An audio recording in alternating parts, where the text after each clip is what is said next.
자, 포로기 이전까지의 구원관의 핵심은 뭐냐면 공동체적인 구원관입니다. 나 혼자 구원받는 것이 아니에요. 공동체의 구원이에요. 가족 구원이기도 하고 공동체 구원입니다. 내가 아무리 의인이라고 할지라도 거기에 이스라엘이 타락해 있으면 하나님은 거기다 심판을 쏟아 부어버리시는 거죠.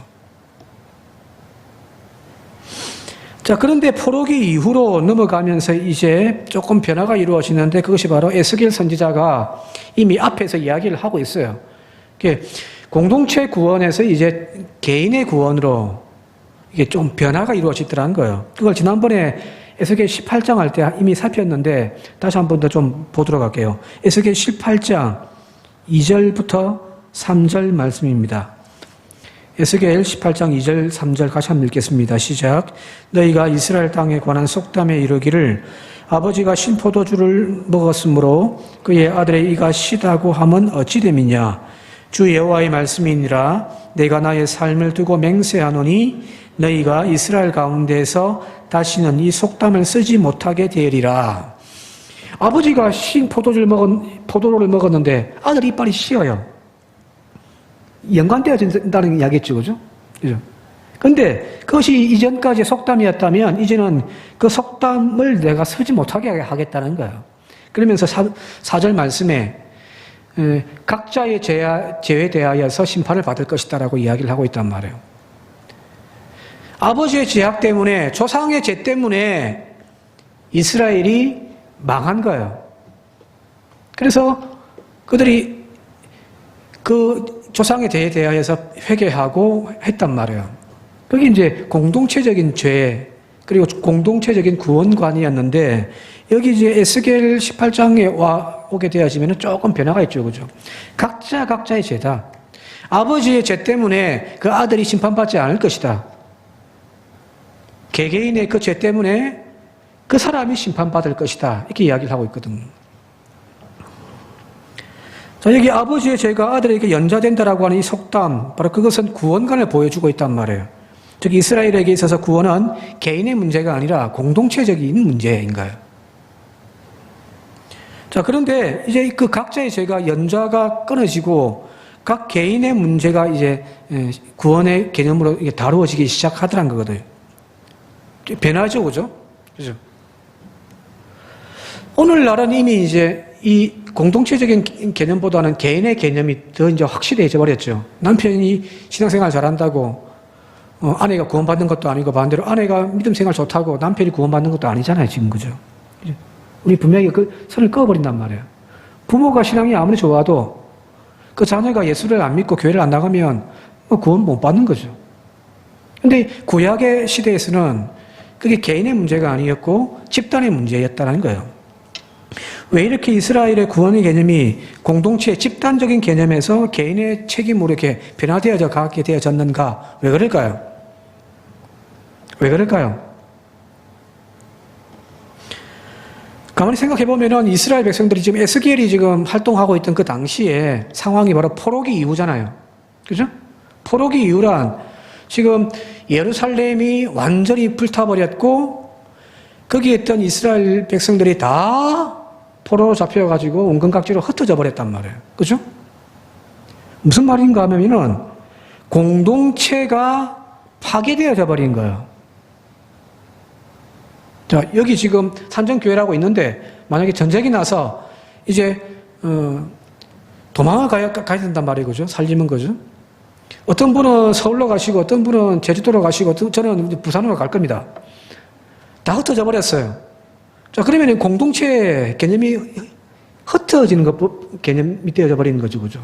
지금 그들이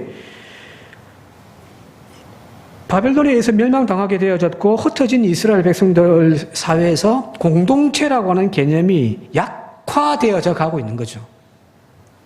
그러다 보니 공동체적인 개인의 구원의 개념보다는 이제 점점 개인의 각자 도생의 그런 믿음 생활이 더 중요하게 되어진 거죠. 이해되신가요? 이렇게 이제 변화되어져 가더란 거예요. 자, 그럼에도 불구하고 우리가 오해하지 말아야 할 것은 뭐냐면은 하나님의 구원이 공동체적, 집단적 성격에서 개인적인 성격으로 완전하게 바뀌어진 것만이 아니라는 거예요. 신약 시대는 분명하게 앞서 이야기했듯이 개인 구원이에요. 여러분들의 믿음으로 여러분들이 구원받는 거예요. 그죠? 그러나 신약 시대에 오늘 우리에게도 이 개인 구원이라고 하는 개념이 그러면 완전히 공동체적인, 집단적인 구원의 개념을 다 씻어버리고 이제 완전 개인의 책임만을 묻는 것인가 라고 할 때에 성경을 아무리 읽어봐도 그렇지만은 않더라는 거예요. 개인의 신앙도 중요하지만 공동체 안에서 살아가는 삶의 형태가 그 개인의 신앙을 규정하는 기준이 되어진단 말이에요. 특히 구약시대에는 더 그게 확실했습니다. 그래서 여전히 공동체적 책임과 신앙의 의무가 강조되어지고 있습니다. 구약시대에는요.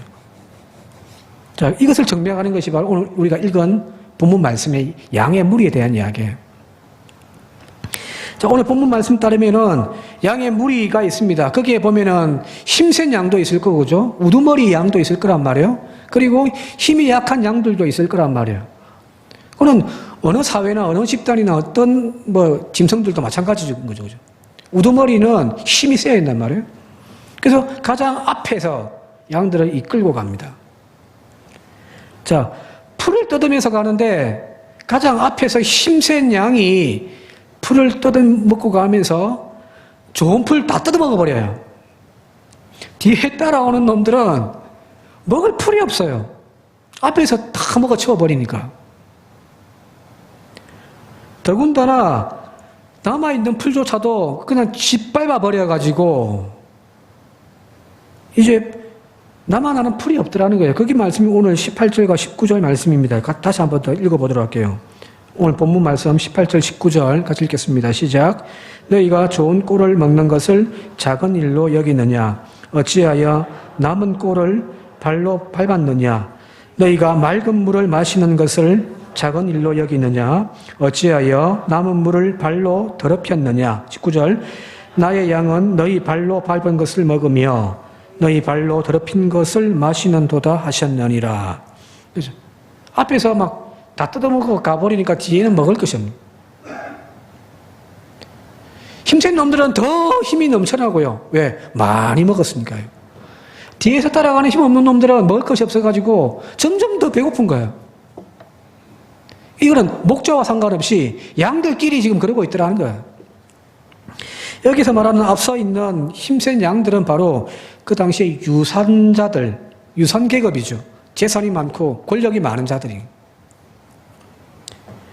여기 생생하게 모사되어 있는 양의 현실은 그 당시에 사회적 현상입니다. 오늘도 마찬가지죠. 그죠? 오늘날도 마찬가지잖아요. 가진 자들은 더 가지게 되어져요. 못 가진 자들은 계속해서 배고파요. 적어도 제가 알고 있는 산정교회 교인들의 수준은 가졌다라고 하시는 분들이 별로 없잖아요.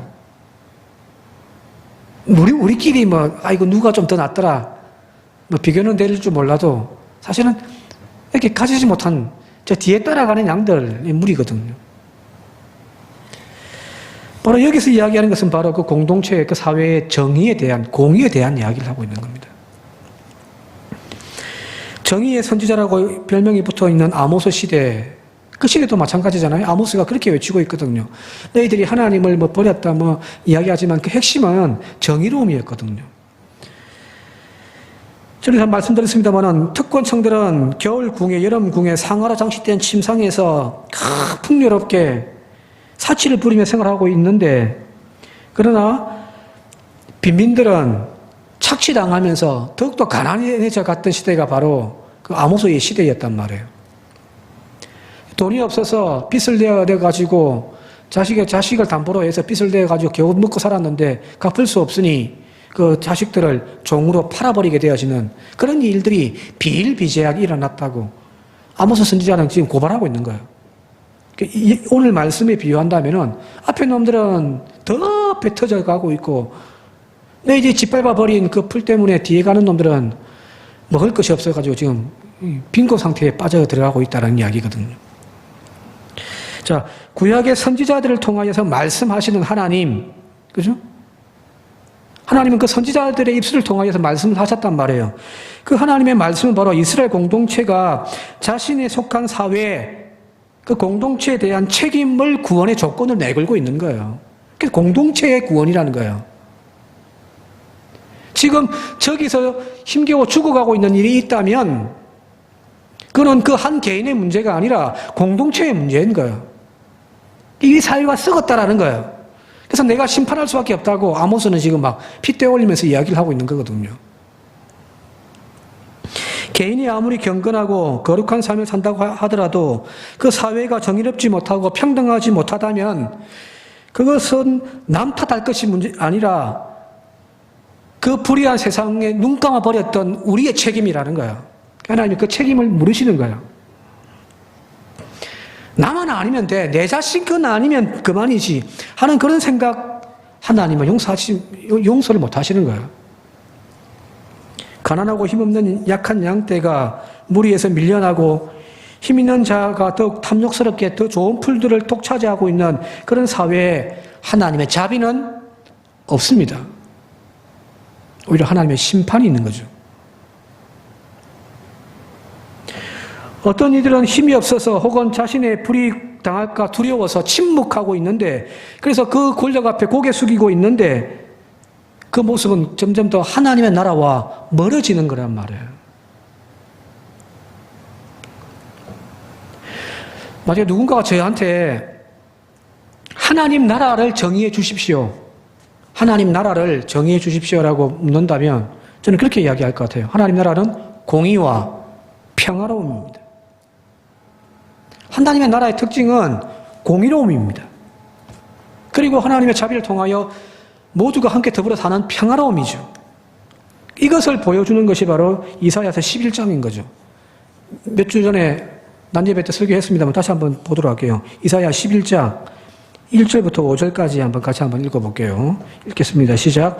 이새의 줄기에서 한 싹이 나며 그 뿌리에서 한 가지가 나서 결실할 것이요 그의 위에 여호와의 영 곧 지혜와 총명의 영이요 모략과 재능의 영이요 지식과 여호와를 경외하는 영이 강림하시리니 4절 공의로 가난한 자를 심판하며 정직으로 세상의 겸손한 자를 판단할 것이며 그의 입의 막대기로 세상을 치며 그의 입술의 기운으로 악인을 죽일 것이며 5절 공의로 그의 허리띠를 삼으며 성실로 그의 몸의 띠를 삼으리라.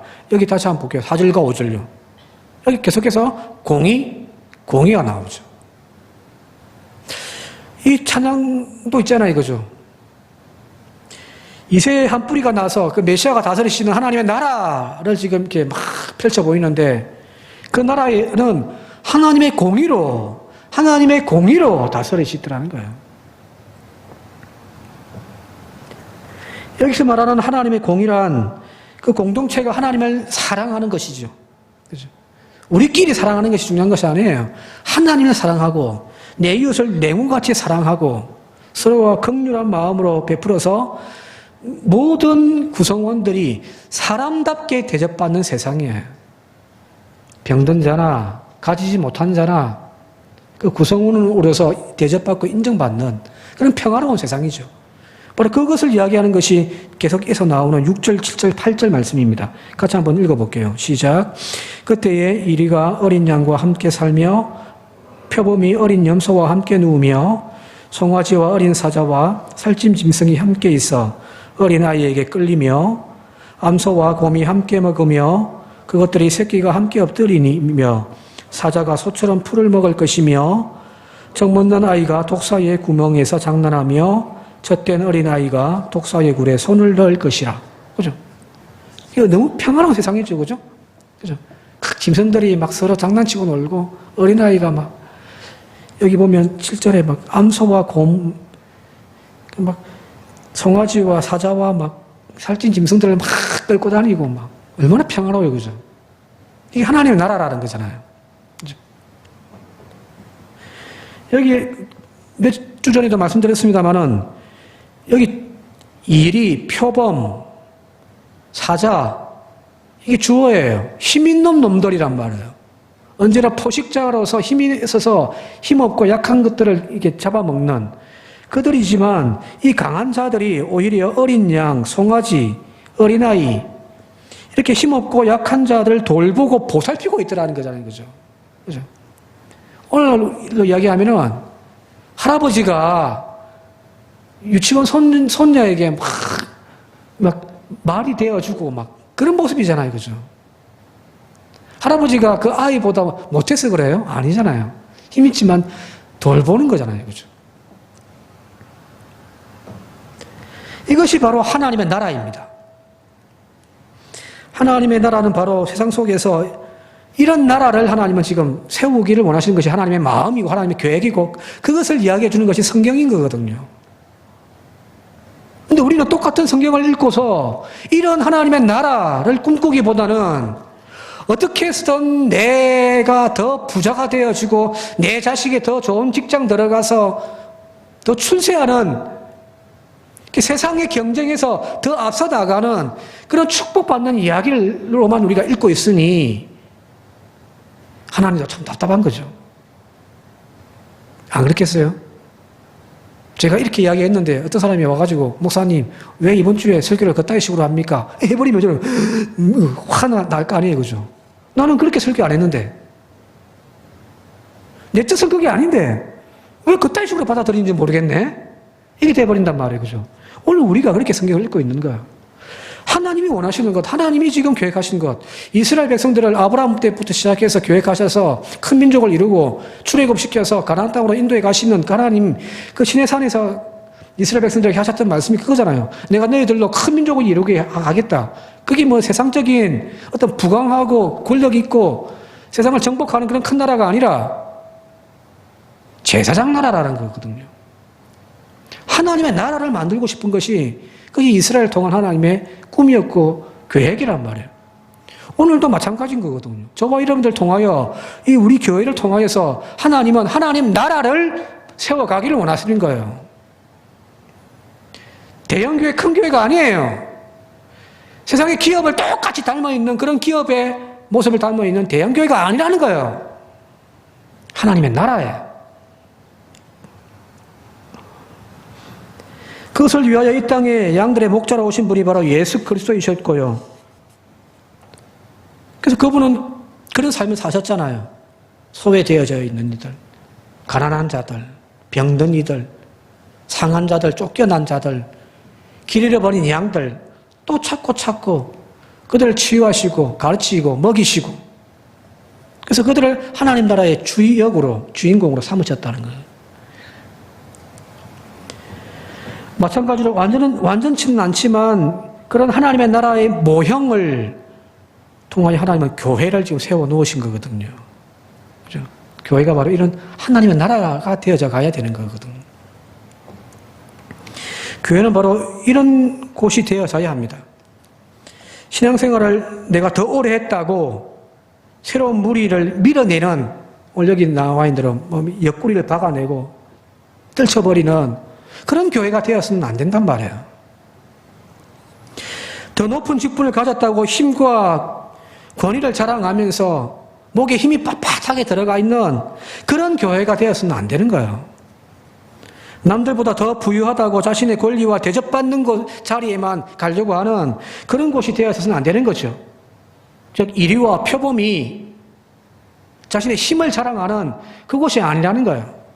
오히려 더 가졌기 때문에 더 섬기는 거예요. 더 힘이 있기 때문에 약한 자들을 더 돌보고 품어주는 거예요. 더 오래 다녔기 때문에 새로운 교인들을 그 자리를 양보해주는 그것이 바로 교회다움입니다. 그죠?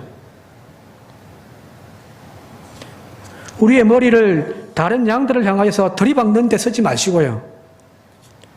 더 약하고 더 힘이 없고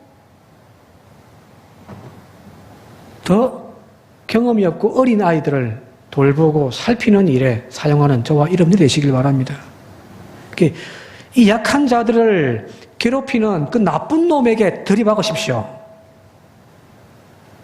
힘없는 교인들 들이박지 말고. 그죠? 지금 주님께서 그런 모습들 보면서 이 양들끼리 앉아가지고 막 힘있다고 들이받고 막 밀어내고 앞에서 좋은 거 다 뜯어먹어버리고 하는 그 모습 보면서 주님, 이거 다 아니다라고 하시는 말씀이란 말이에요. 자, 예루살렘 초대교회가 우리에게 큰 감명을 주는 이유가 뭘까요? 예루살렘의 초대교회, 사도행전에 나와 있는 2장, 4장 그 이야기들.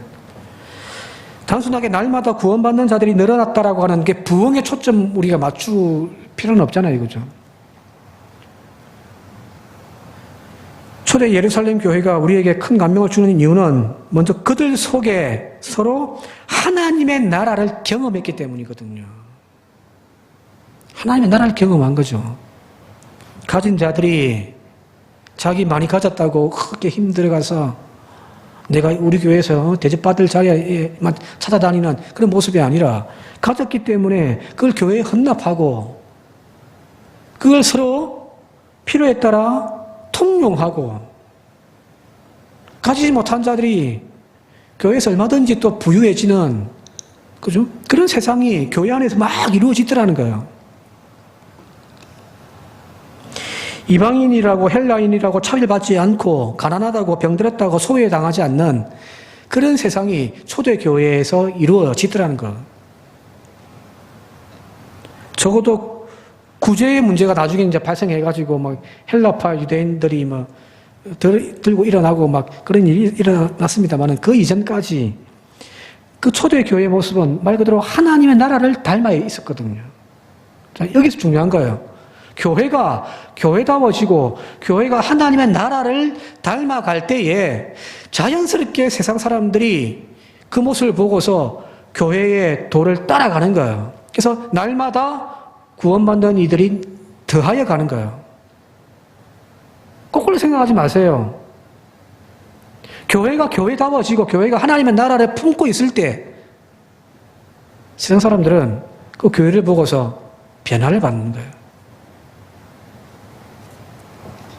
오늘 우리 교회가 바로 그런 하나님 나라를 세워가는 교회가 되어줄 수 있길 바랍니다. 그래서 탁 높은 직분에 있을수록 탁 낮아지고 그죠.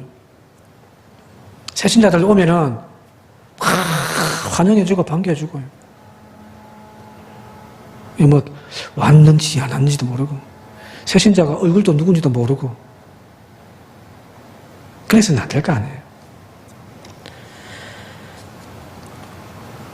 더 힘없고 지난주와 연결해서 말씀드리면 더 힘없고 더 약한 이들이 보호받을 수 있는 그런 하나님 나라에 가까운 우리 교회가 되어줄 수 있길 바랍니다. 또 한 가지는 그런 교회만 그러면 그런 하나님 나라를 세워가면 될까? 그게 아니란 말이에요. 우리 세상을 그 정의롭지 못한 세상을 향하여서 하나님의 공의를 외치는 것이 또 교회가 되어져야 하는 겁니다. 왜 앞서 이야기했듯이 공동체적인 집단적인 구원의 개념이 구약에서는 강하기 때문이거든요. 점점 우리 사회가 더욱 양극화되어져 가고 있고 불의한 세상이 되어져 가고 있습니다. 이런 사회를 교회가 등을 쥐고 무관심해버린다면 하나님의 공의는 이 땅에서 실현되지 않는 거거든요. 그렇죠?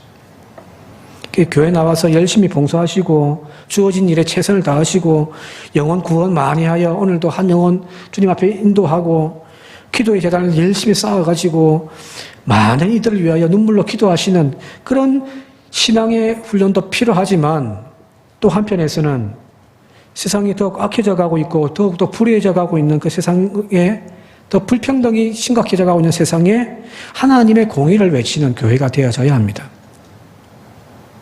네, 한국 교회가 약했던 부분이 이 부분이죠. 그죠? 개인 구원, 교회의 봉사생활, 그건 정말 잘했단 말이에요. 교회가 이렇게 부흥되어졌죠.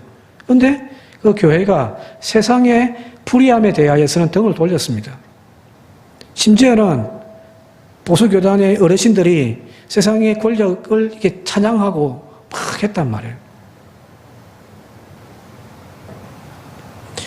반대로 기장은요, 반대를 해버렸죠. 그죠? 세상과는 싸우고 불의로 싸웠는데 교회 살피는 일은 부족했던 것이 사실입니다. 이 두 가지가 함께 날개짓을 할 때에 비상하게 올라가는 거거든. 신앙생활 열심히 하십시오. 교회생활 열심히 하십시오.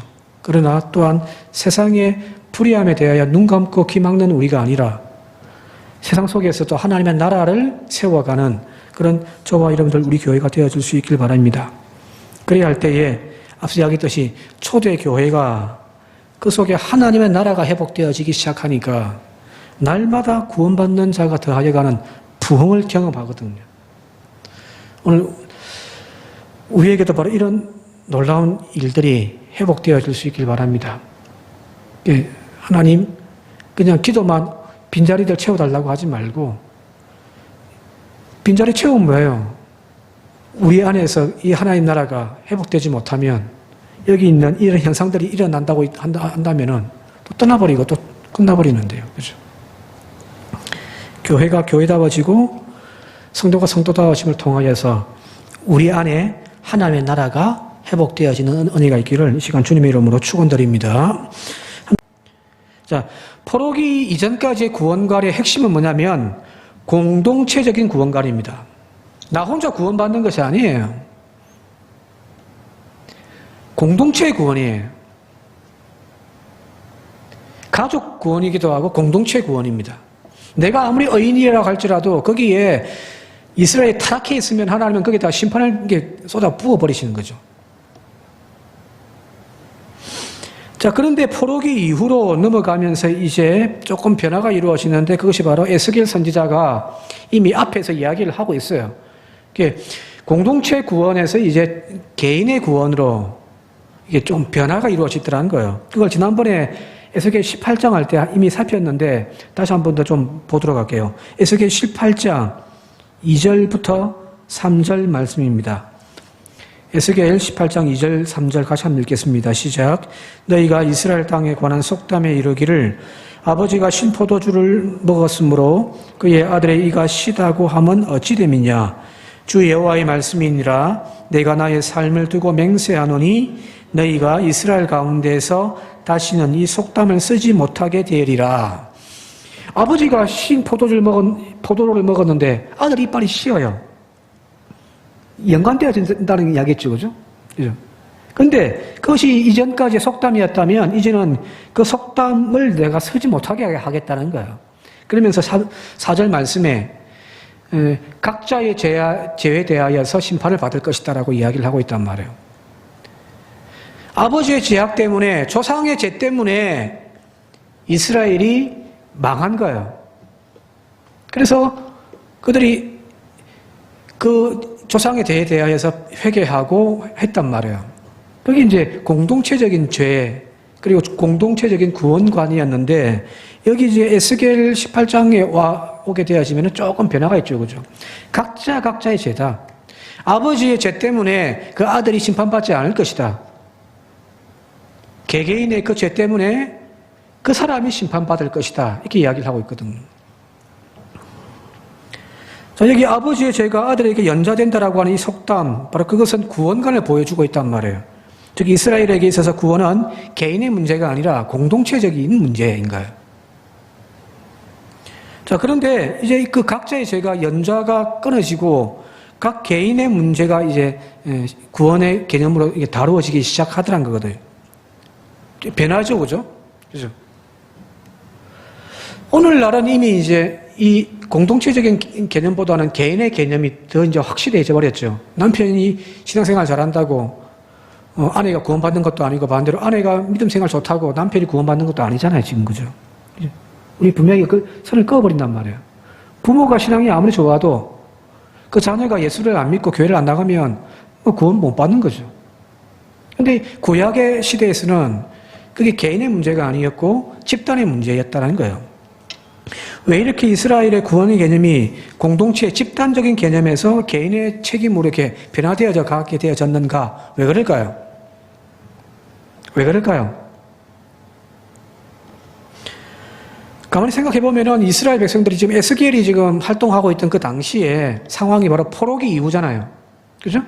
포로기 이후란 지금 예루살렘이 완전히 불타버렸고 거기에 있던 이스라엘 백성들이 다 포로로 잡혀가지고 온갖각지로 흩어져 버렸단 말이에요. 그죠? 무슨 말인가 하면은 공동체가 파괴되어져 버린 거예요. 자, 여기 지금 산정교회라고 있는데 만약에 전쟁이 나서 이제 도망을 가야 된단 말이에요. 그죠? 살림은 거죠. 어떤 분은 서울로 가시고 어떤 분은 제주도로 가시고 저는 부산으로 갈 겁니다. 다 흩어져 버렸어요. 자, 그러면 공동체 개념이 흩어지는 것, 개념이 되어져 버리는 거죠. 그죠? 지금 그들이 바벨론에 의해서 멸망당하게 되어졌고 흩어진 이스라엘 백성들 사회에서 공동체라고 하는 개념이 약화되어져 가고 있는 거죠. 그러다 보니 공동체적인 개인의 구원의 개념보다는 이제 점점 개인의 각자 도생의 그런 믿음 생활이 더 중요하게 되어진 거죠. 이해되신가요? 이렇게 이제 변화되어져 가더란 거예요. 자, 그럼에도 불구하고 우리가 오해하지 말아야 할 것은 뭐냐면은 하나님의 구원이 공동체적, 집단적 성격에서 개인적인 성격으로 완전하게 바뀌어진 것만이 아니라는 거예요. 신약 시대는 분명하게 앞서 이야기했듯이 개인 구원이에요. 여러분들의 믿음으로 여러분들이 구원받는 거예요. 그죠? 그러나 신약 시대에 오늘 우리에게도 이 개인 구원이라고 하는 개념이 그러면 완전히 공동체적인, 집단적인 구원의 개념을 다 씻어버리고 이제 완전 개인의 책임만을 묻는 것인가 라고 할 때에 성경을 아무리 읽어봐도 그렇지만은 않더라는 거예요. 개인의 신앙도 중요하지만 공동체 안에서 살아가는 삶의 형태가 그 개인의 신앙을 규정하는 기준이 되어진단 말이에요. 특히 구약시대에는 더 그게 확실했습니다.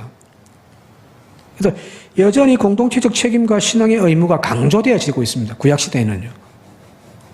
자, 이것을 증명하는 것이 바로 오늘 우리가 읽은 본문 말씀의 양의 무리에 대한 이야기예요.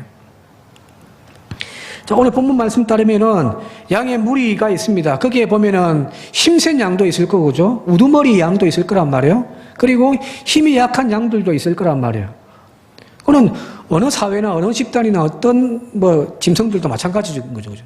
우두머리는 힘이 세야 된단 말이에요. 그래서 가장 앞에서 양들을 이끌고 갑니다. 자, 풀을 뜯으면서 가는데 가장 앞에서 힘센 양이 풀을 먹고 가면서 좋은 풀 다 뜯어먹어 버려요.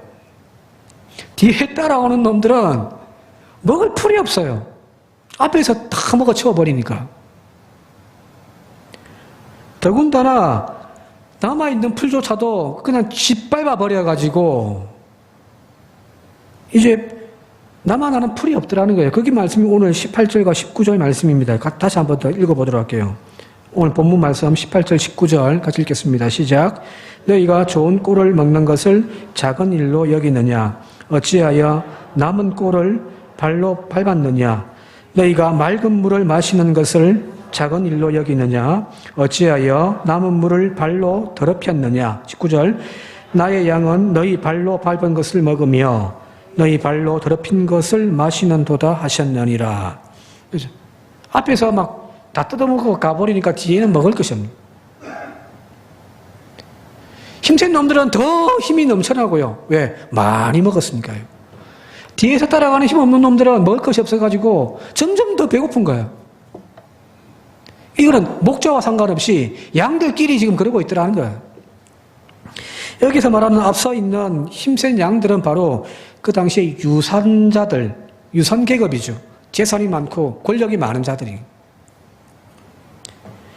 여기 생생하게 묘사되어 있는 양의 현실은 그 당시에 사회적 현상입니다. 오늘도 마찬가지죠. 그죠? 오늘날도 마찬가지잖아요. 가진 자들은 더 가지게 되어져요. 못 가진 자들은 계속해서 배고파요. 적어도 제가 알고 있는 산정교회 교인들의 수준은 가졌다라고 하시는 분들이 별로 없잖아요. 우리끼리 아이고 누가 좀 더 낫더라 비교는 될 줄 몰라도 사실은 이렇게 가지지 못한 저 뒤에 따라가는 양들의 무리거든요. 바로 여기서 이야기하는 것은 바로 그 공동체의 그 사회의 정의에 대한, 공의에 대한 이야기를 하고 있는 겁니다.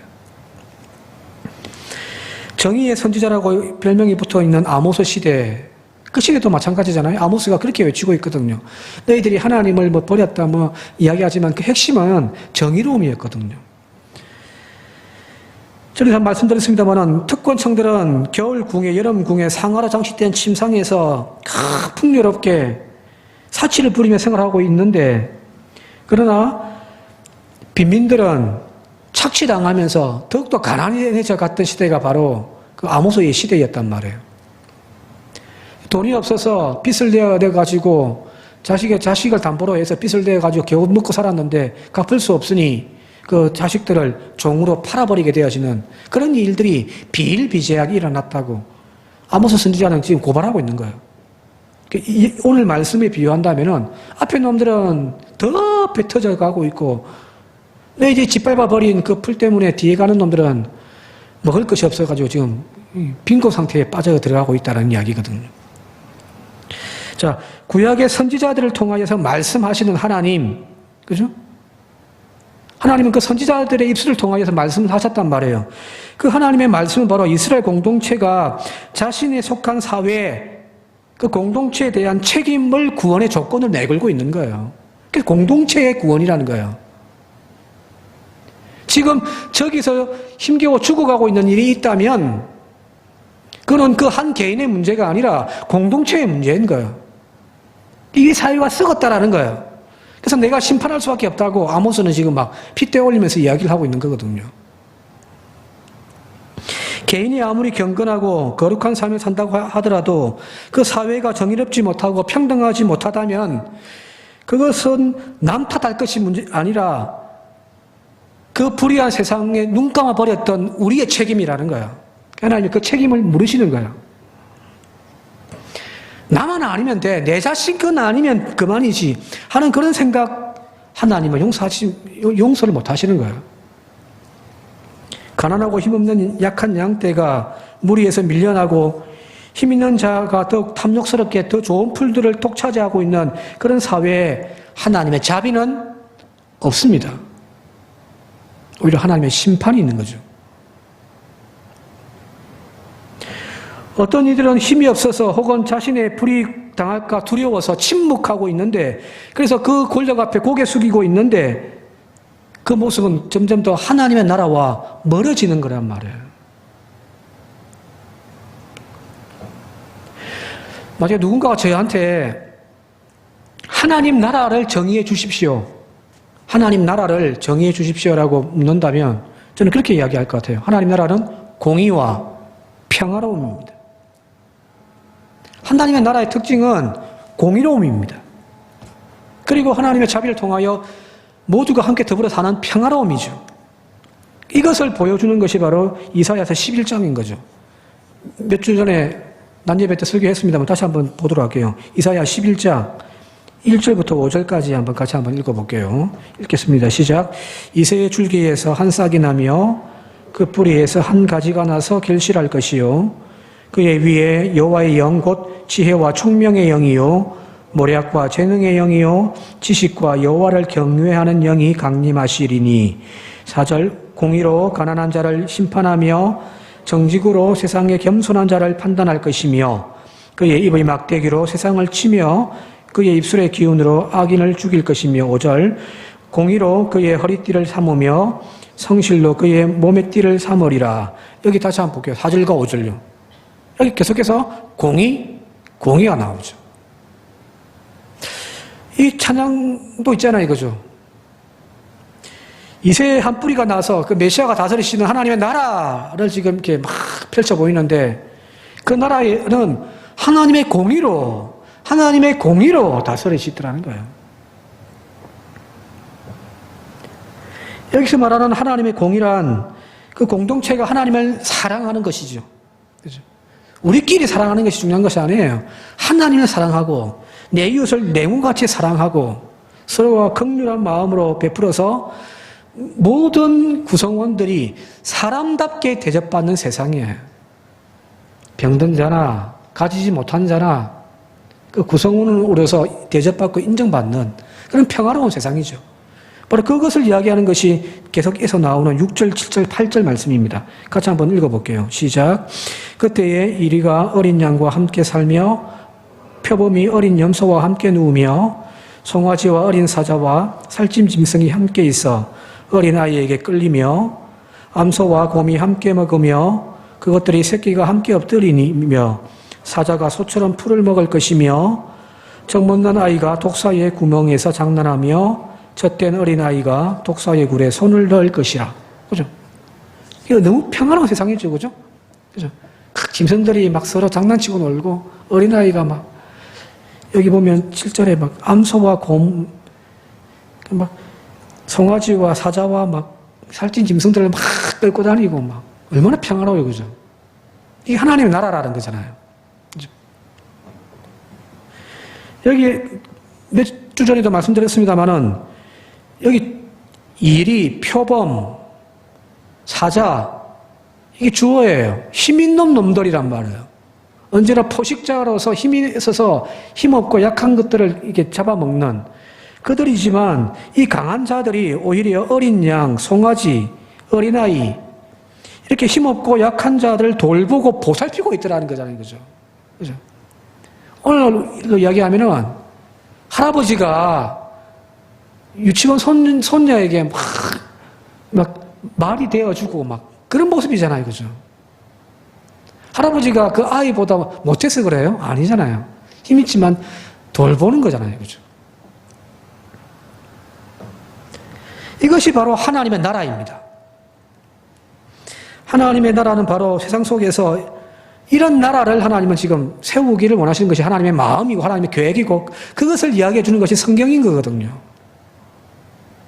근데 우리는 똑같은 성경을 읽고서 이런 하나님의 나라를 꿈꾸기보다는 어떻게 해서든 내가 더 부자가 되어지고 내 자식이 더 좋은 직장 들어가서 더 출세하는 세상의 경쟁에서 더 앞서 나가는 그런 축복받는 이야기로만 우리가 읽고 있으니 하나님도 참 답답한 거죠. 안 그렇겠어요? 제가 이렇게 이야기했는데 어떤 사람이 와가지고 목사님 왜 이번 주에 설교를 그따위 식으로 합니까? 해버리면 저는 화나 날 거 아니에요. 그죠? 나는 그렇게 설교 안 했는데 내 뜻은 그게 아닌데 왜 그따위 식으로 받아들이는지 모르겠네? 이게 돼버린단 말이에요. 그죠? 오늘 우리가 그렇게 성경을 읽고 있는 거야. 하나님이 원하시는 것, 하나님이 지금 계획하신 것, 이스라엘 백성들을 아브라함 때부터 시작해서 계획하셔서 큰 민족을 이루고 출애굽시켜서 가나안 땅으로 인도해 가시는 하나님, 그 시내산에서 이스라엘 백성들에게 하셨던 말씀이 그거잖아요. 내가 너희들로 큰 민족을 이루게 하겠다. 그게 뭐 세상적인 어떤 부강하고 권력 있고 세상을 정복하는 그런 큰 나라가 아니라 제사장 나라라는 거거든요. 하나님의 나라를 만들고 싶은 것이 그게 이스라엘을 통한 하나님의 꿈이었고 계획이란 말이에요. 오늘도 마찬가지인 거거든요. 저와 여러분들 통하여 이 우리 교회를 통하여서 하나님은 하나님 나라를 세워가기를 원하시는 거예요. 대형교회, 큰 교회가 아니에요. 세상의 기업을 똑같이 닮아있는 그런 기업의 모습을 닮아있는 대형교회가 아니라는 거예요. 하나님의 나라예요. 그것을 위하여 이 땅에 양들의 목자로 오신 분이 바로 예수 그리스도이셨고요. 그래서 그분은 그런 삶을 사셨잖아요. 소외되어져 있는 이들, 가난한 자들, 병든 이들, 상한 자들, 쫓겨난 자들, 길 잃어버린 양들 또 찾고 그들을 치유하시고 가르치고 먹이시고 그래서 그들을 하나님 나라의 주인공으로 삼으셨다는 거예요. 마찬가지로 완전치는 않지만 그런 하나님의 나라의 모형을 통하여 하나님은 교회를 지금 세워 놓으신 거거든요. 그죠? 교회가 바로 이런 하나님의 나라가 되어져 가야 되는 거거든요. 교회는 바로 이런 곳이 되어져야 합니다. 신앙생활을 내가 더 오래 했다고 새로운 무리를 밀어내는 오늘 여기 나와 있는 대로 옆구리를 박아내고 떨쳐버리는 그런 교회가 되었으면 안 된단 말이에요. 더 높은 직분을 가졌다고 힘과 권위를 자랑하면서 목에 힘이 빳빳하게 들어가 있는 그런 교회가 되었으면 안 되는 거예요. 남들보다 더 부유하다고 자신의 권리와 대접받는 곳 자리에만 가려고 하는 그런 곳이 되어서는 안 되는 거죠. 즉 이리와 표범이 자신의 힘을 자랑하는 그곳이 아니라는 거예요. 오히려 더 가졌기 때문에 더 섬기는 거예요. 더 힘이 있기 때문에 약한 자들을 더 돌보고 품어주는 거예요. 더 오래 다녔기 때문에 새로운 교인들을 그 자리를 양보해주는 그것이 바로 교회다움입니다. 그죠? 우리의 머리를 다른 양들을 향하여서 들이박는 데 쓰지 마시고요. 더 약하고 더 힘이 없고 더 경험이 없고 어린 아이들을 돌보고 살피는 일에 사용하는 저와 여러분들이 되시길 바랍니다.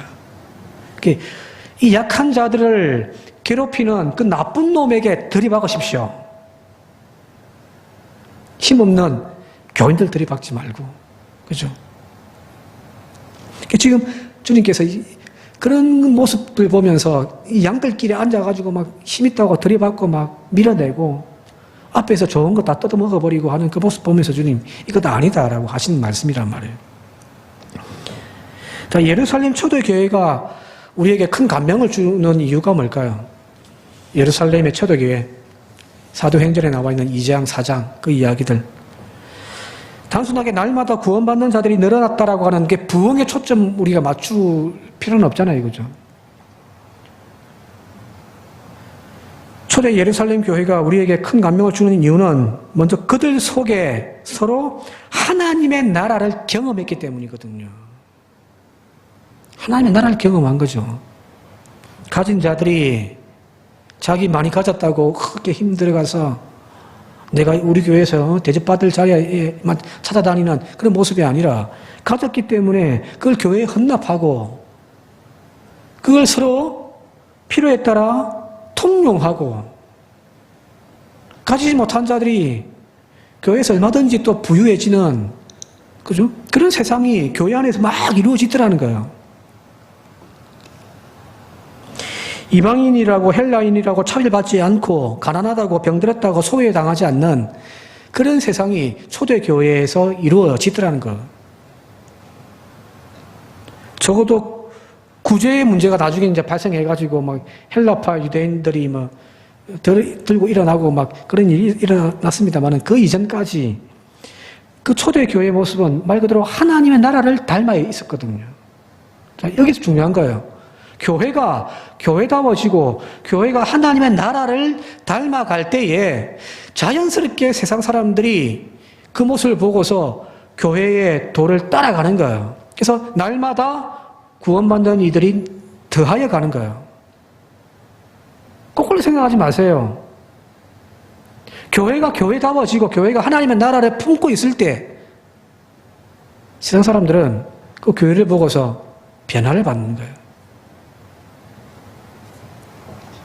오늘 우리 교회가 바로 그런 하나님 나라를 세워가는 교회가 되어질 수 있길 바랍니다.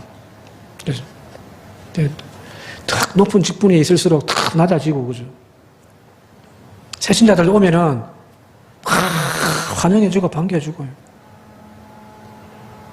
뭐 왔는지 안 왔는지도 모르고 새신자가 얼굴도 누군지도 모르고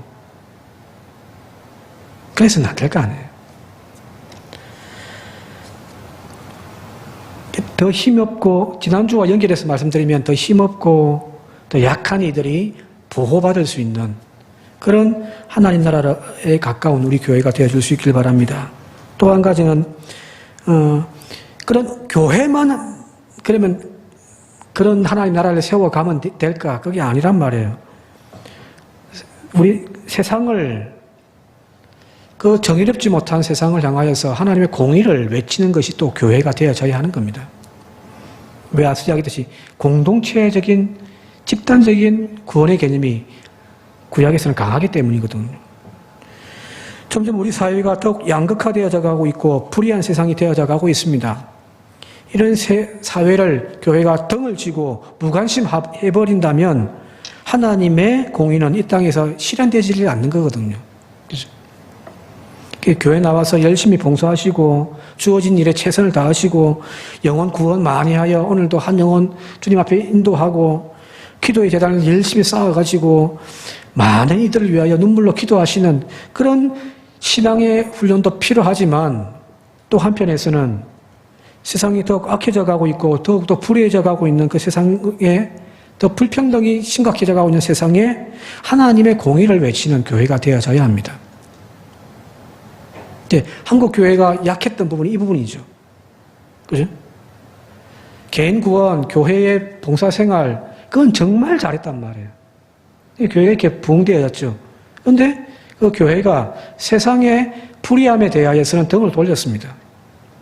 심지어는 보수교단의 어르신들이 세상의 권력을 이렇게 찬양하고 막 했단 말이에요. 반대로 기장은요, 반대를 해버렸죠. 그죠? 세상과는 싸우고 불의로 싸웠는데 교회 살피는 일은 부족했던 것이 사실입니다. 이 두 가지가 함께 날개짓을 할 때에 비상하게 올라가는 거거든요. 신앙생활 열심히 하십시오. 교회생활 열심히 하십시오.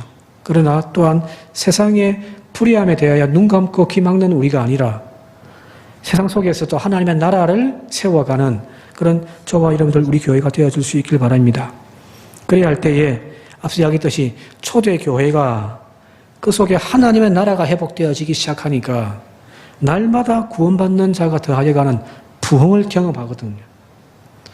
오늘 우리에게도 바로 이런 놀라운 일들이 회복되어질 수 있길 바랍니다. 예, 하나님 그냥 기도만 빈자리들 채워달라고 하지 말고 빈자리 채우면 뭐예요? 우리 안에서 이 하나님 나라가 회복되지 못하면 여기 있는 이런 현상들이 일어난다고 한다면은 또 떠나버리고 또 끝나버리는데요. 그죠? 교회가 교회다워지고 성도가 성도다워짐을 통하여서 우리 안에 하나님의 나라가 회복되어지는 은혜가 있기를 이 시간 주님의 이름으로 축원드립니다.